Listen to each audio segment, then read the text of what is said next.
नमस्कार, स्वागत है सभी भाई बहनों का हमारी आज की सच्ची खबरों में। तो बहनों, आज का वीडियो आप पूरा अवश्य देखना। आज मैं आपको ऐसी जानकारी देना चाहूँगी जिसे देख करके आप ये सोचेंगे ये क्या हो रहा है और क्यों हो रहा है। और इसके अलावा मैं आपको कई आदेश भी दिखाना चाहूँगी। वीडियो को लास्ट तक देखें और सबसे मेन चीज़ है वीडियो को अधिक से अधिक शेयर करें, जिससे कि हमारी बहन को न्याय मिल सके। उसके साथ जो अन्याय हुआ है वो किसी हमारे कोई सबसे बड़ा दुश्मन हो, वैसे हमारा कोई दुनिया में दुश्मन नहीं है, लेकिन कोई भी हो उसके साथ भी ऐसा न हो। तो देखिए, वीडियो को लास्ट तक देखें और इस वीडियो को अधिक से अधिक शेयर करें, जिससे हमारी बहन को इंसाफ मिल सके, न्याय मिल सके। और हम ये कह रहे हैं कि यानी जो आंगनबाड़ी बहन है उसको न्याय मिल सके। तो देखिए, ये देखिए आंगनबाड़ी बहनों ने गोद भराई और अन्नप्राशन किया है। आपको पता है बाल विकास संज्ञा में ये क्या है, बाल विकास सेवा पुरस्कार विभाग जनपद आगरा। तो जनपद आगरा में पोषण पखवाड़ा मनाया गया। यहाँ पर गोद भराई और अन्नप्राशन किया गया है। तो यहाँ पर देखिए आंगनबाड़ी बहनें यहाँ पर अन्नप्राशन और गोद भराई के कार्यक्रम कर रही हैं अपनी। और यहाँ पर भी वही कार्यक्रम चल रहा है, पोषण पखवाड़े का ही यहाँ पर भी गोद भराई और अन्नप्राशन चल रहा है। यहाँ पर 15 तारीख को यानी हमारा आंगन हमारे बच्चे उत्सव में उनको प्रशस्ति पत्र दिए गए हैं।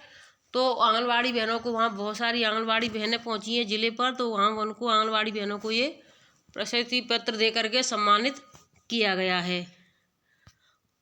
अब देखिए, हमारी जो 13 मार्च का है, हमारी जो स्मृति ईरानी केंद्रीय बाल विकास मंत्री है, एक दिन में 20 घंटे काम करती हैं स्मृति ईरानी। तो देखिए कितना थक जाती हैं, सर पे हाथ रख के बैठ जाती हैं। लेकिन आंगनबाड़ी बहनें 20 घंटे से भी ज़्यादा समझ लो, क्योंकि सुबह से लेकर के शाम तक भाग दौड़ और फिर ऑनलाइन और ऑफलाइन काम करना।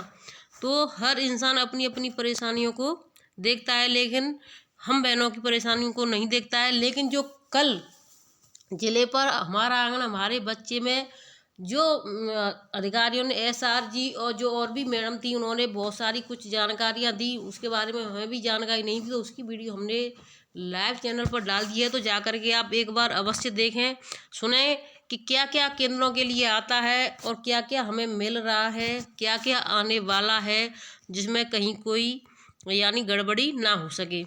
अब देखिए, 12 महीनों काम के लिए रखे श्रमिकों को संविदा कर्मचारी नहीं मान सकते हैं। यानी कि जो 12 महीने काम कर रहे हैं उनको संविदा कर्मी कैसे मान लेंगे। यानी जो संविदा कर्मी होते हैं उनको 10 महीने का मानदेय दिया जाता है, लेकिन हम आंगनबाड़ी बहनों को पूरा 12 महीने का मिलता है। तो हम संविदा कर्मी नहीं है, फिर भी हमें वेतन नहीं मिल जाता है। सुप्रीम कोर्ट ने आंगनबाड़ी बहनों के हित में जो बात कही है उसको देखें आप। सुप्रीम कोर्ट ने महानदी कोल फील्ड के 13 श्रमिकों को नियमित करने का आदेश बरकरार रखा। दिल्ली कोर्ट ने कहा कि 12 महीने या स्थायी प्रकृति के काम करने के लिए रखे गए श्रमिकों को सिर्फ नियमितीकरण के लाभ से वंचित करने के लिए अनुबंध श्रम विनियम और उन्मूलन अधिनियम 1970 के तहत अनुबंध श्रमिकों के रूप में नहीं माना जा सकता है। शीर्ष अदालत ने इस टिप्पणी के साथ कोल इंडिया की सहायक कंपनी महानदी कोल्डफील्ड्स के 32 में से उन 13 श्रमिकों को नियमित करने का आदेश दिया है जिन्हें अनुबंध श्रमिक मानकर नियमित नहीं किया गया था। जस्टिस PM नरसिम्हा और जस्टिस संदीप मेहता की पीठ ने कहा कि स्थायी या 12 मासी प्रकृति का कार्य किसी संविदा कर्मचारी से नहीं कराया जा सकता है। इसे नियमित स्थायी कर्मचारी को ही करना चाहिए।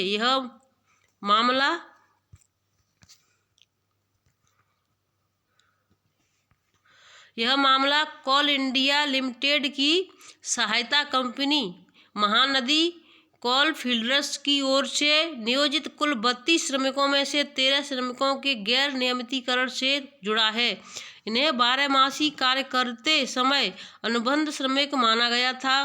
कंपनी ने सिर्फ 19 श्रमिकों को नियमित किया था। 13 श्रमिकों को इस आधार पर नियमित करने से इनकार कर दिया गया था कि ये वे जो काम करती हैं वह आकस्मिक है और निरंतर 12 मासी नहीं, जिससे वे अनुबंध श्रम विनिमय एवं उन्मूलन अधिनियम 1970 के तहत नियम होने के लिए अयोग्य हो गए हैं।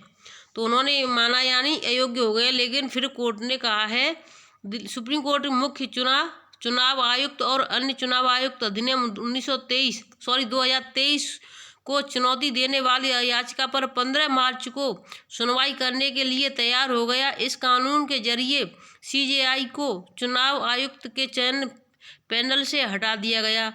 वकील प्रशांत भूषण ने जस्टिस संजीव खन्ना की अध्यक्षता वाली पीठ के समक्ष और सरकारी संगठन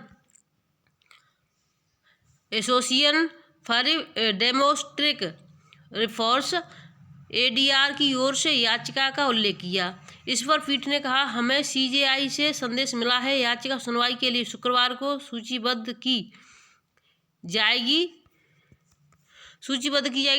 एडीआर ने कहा कि किसी भी दिन आप चुनावों की घोषणा होने वाली नए कानून के तहत कार्यपालिका के पास 2 चुनाव आयुक्तों को नियुक्त करने की क्षमता है, जो उसे अनुसूचित लाभ ले सकते हैं। स्वतंत्र और निष्पक्ष चुनाव सुनिश्चित करने में चुनाव आयोग की भूमिका महत्वपूर्ण है और इसलिए नियुक्तियां भी निष्पक्ष होनी चाहिए। याचिका ने अधिनियम को धारा 7 के कार्यचयन पर रोक लगाने का निर्देश देने की मांग की गई है। इस प्रावधान के तहत सीजेआई की जगह पैनल में एक केंद्रीय मंत्री शामिल किया गया है। तो देखिए, सरकार इस चीज़ों को नहीं मान रही, चाहे कोई कुछ भी कह ले, कि जो मतलब यानी जो 12 महीने काम कर रहा है या फिर कुछ कर रहा है तो वो संविदा पर नहीं है, लेकिन सरकार इन चीज़ों को मानने वाली नहीं है। 12 महीने एक ही ड्यूटी करने वालों को करना होगा परमानेंट अनुबंध कार्मिकों पर, बोले मिलोड ऐसी यानी सुप्रीम कोर्ट ने कहा कि 12 मासी स्थायी प्रकृति के काम करने के लिए नियोजित श्रमिकों को अनुबंध श्रमिक 1970 के तहत उन्हें स्थायी नौकरी से लाभ वंचित नहीं कर सकते। अब देखिए, इसमें वही है, मैंने जो आपको वही बता दिया है। अब देखिए सरकार क्या करती है, लेकिन सरकार कभी नहीं मानती है। मंगलवार 12 मार्च को जस्टिस पीए नरसिंह और जस्टिस संदीप मेहता की पीठ ने कहा कि स्थायी या 12 मासी प्रगति का काम एक अनुबंध कर्मचारी द्वारा नहीं किया जा सकता, और अगर कोई ऐसा करता है तो उसे स्थायी किया जाना आवश्यक है। तो यानी अगर कोई 12 महीने काम कर रहा है तो संविदा पर नहीं, उसको स्थायी करना होगा। लेकिन क्या सरकार इन चीज़ों को ध्यान में रख कर के आंगनबाड़ी बहनों को यानी स्थायी यानी संविदा से हटा करके, संविदा तो है ही नहीं, हम 12 महीने हमें हमेशा से मानदेय मिलता है, चाहे वो 2-2 4-4 महीने बाद ही क्यों ना मिलता हो, लेकिन मिलता है हमें 12 महीने का। तो ये संविदा भी नहीं है और कर्मचारी भी नहीं है, तो सरकार इन चीज़ों को देखते हुए हमें वेतनमान देना चाहिए और हमें कर्मचारी का देना चाहिए, यानी राज्य कर्मचारी या फिर केंद्रीय कर्मचारी। एनएचएम के संविदा कर्मियों को मिलेगा 30 लाख तक का बीमा। तो देखिए, उनको 30 लाख तक का बीमा मिलेगा। 18 को मुख्यमंत्री के आवास पर पहुंचेंगे एनएचएम कर्मी, यानी 18 तारीख को पहुंचेंगे। राष्ट्रीय स्वास्थ्य मिशन के तहत कार्यरत लगभग 98,000 संविदा कर्मियों को 30 लाख तक की बीमा राशि के लाभ सुविधा दी जाएगी।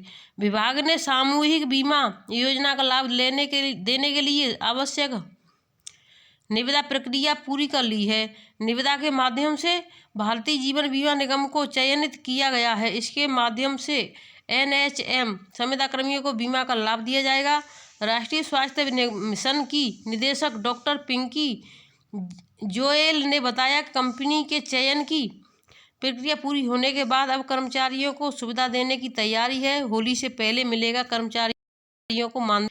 राष्ट्रीय स्वास्थ्य मिशन की कार्यरत कर्मचारियों का मानदेय भुगतान 20 मार्च तक करने का निर्देश दिया गया है। इसके तहत सभी जिलों के मुख्य चिकित्सा